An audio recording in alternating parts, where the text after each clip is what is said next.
Welcome back to Project 2025. Honestly, I have taken a break from this series because I have a lot of personal stuff going on and the world is as it is, and it has just been a lot. But I'm back because we need to prepare ourselves and know what else is coming.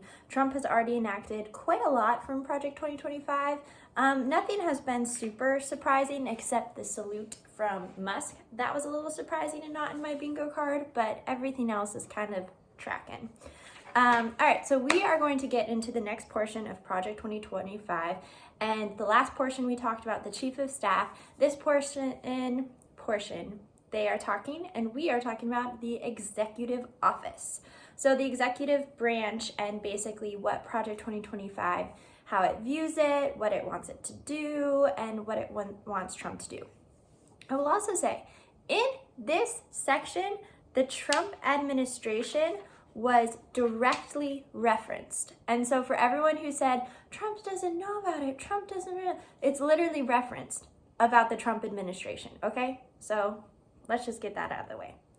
So first, in this section, it starts by saying that it is the president's job to limit, control, and direct the executive branch for the American people, but that it's hard to do once you have Congress and experts. So this is kind of scary because this wording is basically saying that they would rather have a dictator that they choose, of course, they don't want a Democrat dictator, but they would rather have a dictator, and they think that the executive branch's job is to kind of be a dictator and decide, control, limit, and direct everything for the American people without needing Congress and without experts. And so what's interesting to me is I grew up in kind of the Project 2025 world, Christian fundamentalism, Christian nationalism, that was my world.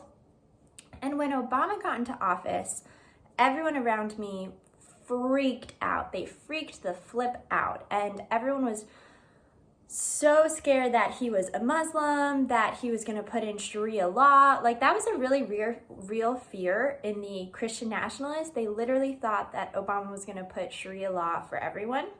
So that is how misinformed we all were. But one of the big things that they didn't like about Obama was that he did a slew of executive orders. And I remember at the time, all of the Christian nationalists were saying, like, that's unconstitutional. The president is too powerful. The president isn't supposed to be that powerful. The president is supposed to be checked more by Congress and the Supreme Court. We shouldn't be allowed to do this many executive orders. But now I guess the tables have turned and they're totally fine with Trump doing all of these executive orders. And in fact, they think that the president now should have more power than they have even in the past. And that's what they're saying in this section.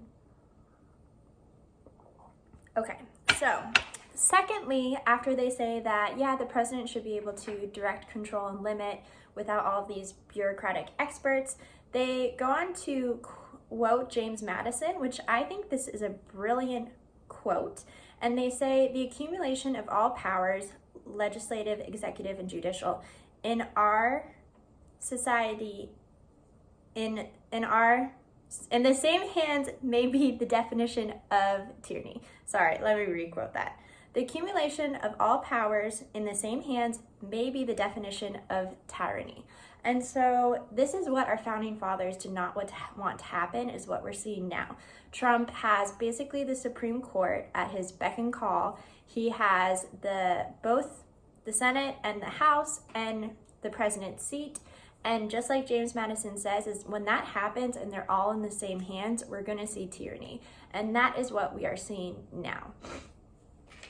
It's funny because I don't even know why they quoted this quote, honestly, because it's like they have all of the branches now and all of the power.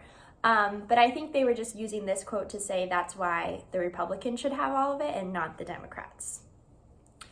They said to confront all of like the bureaucrats and the overreach and overextension of Congress is that they need to use aggressive, and they literally either italicized or underlined, aggressive use of powers to return power to the people. So that's fascinating because using your power aggressively to return power to the people is something we have heard a lot in every single tyrannical government. Every single country like Russia or mostly I'm thinking about Russia because it's an oligarchy, but they'll always tell people like, yes, we're going to overreach, we're going to overextend our power, but it's going to be to help you and it'll help you out in the long run. That's never a good idea. It is never a good idea to allow any branch or any type of government to extend their power for even a little bit, because history tells us that they never get that power back. It's kind of against human nature. We as humans, when we get power, we kind of go power hungry, and so never do they ever put things back in order and then step away. And we know that Trump and Musk and the billionaires he's surrounding himself with are not the type of people to step away from power. And so it's very clear that in Project 2025, they're saying that the president basically needs to overreach and be aggressive to restore power to the people. Yet we know how that historically ends up. It's never restorative to the people. And then again, Trump is specifically mentioned. Then the rest of this section, honestly, there wasn't much to note. It was basically going over different types of advisors and people close to the president and what their jobs are, but nothing super noteworthy, kind of just more definitions and explanations. But this section maybe has scared me the most because it is so undemocratic and so un-American, and it's so different than even like the Christian nationalism I grew up with. Because the Christian nationalism that I grew up with, they always said that we need to go back to the Constitution, that we need to be constitutional literalists and take it literally, and that the Constitution is what has protected America. And now this section is basically saying, screw the Constitution, let's have a president get in there that we want to restore everything how we want and make it how we want. And that is extremely scary because they have no boundaries. They have no qualms for not believing the Constitution anymore. They literally have just said, yeah, it's a power play. We want the power. We're going to take the power, and it's okay for the president to overreach and overextend aggressively. And they even say, do it aggressively to give us the power that we want. And that is terrifying. So we've already seen the aggressive use from the president. I'm hoping, best case scenario, that we can impeach him, because they've literally admitted in this Project 2025, to me, allegedly, it looks like they've already admitted that they're just going to use aggressive powers to do what they want. And as we know, that is not American, and that's not what we stand up for. So I know this week has been a lot for everyone. So I am guilty of ignoring my own self-care and mental health.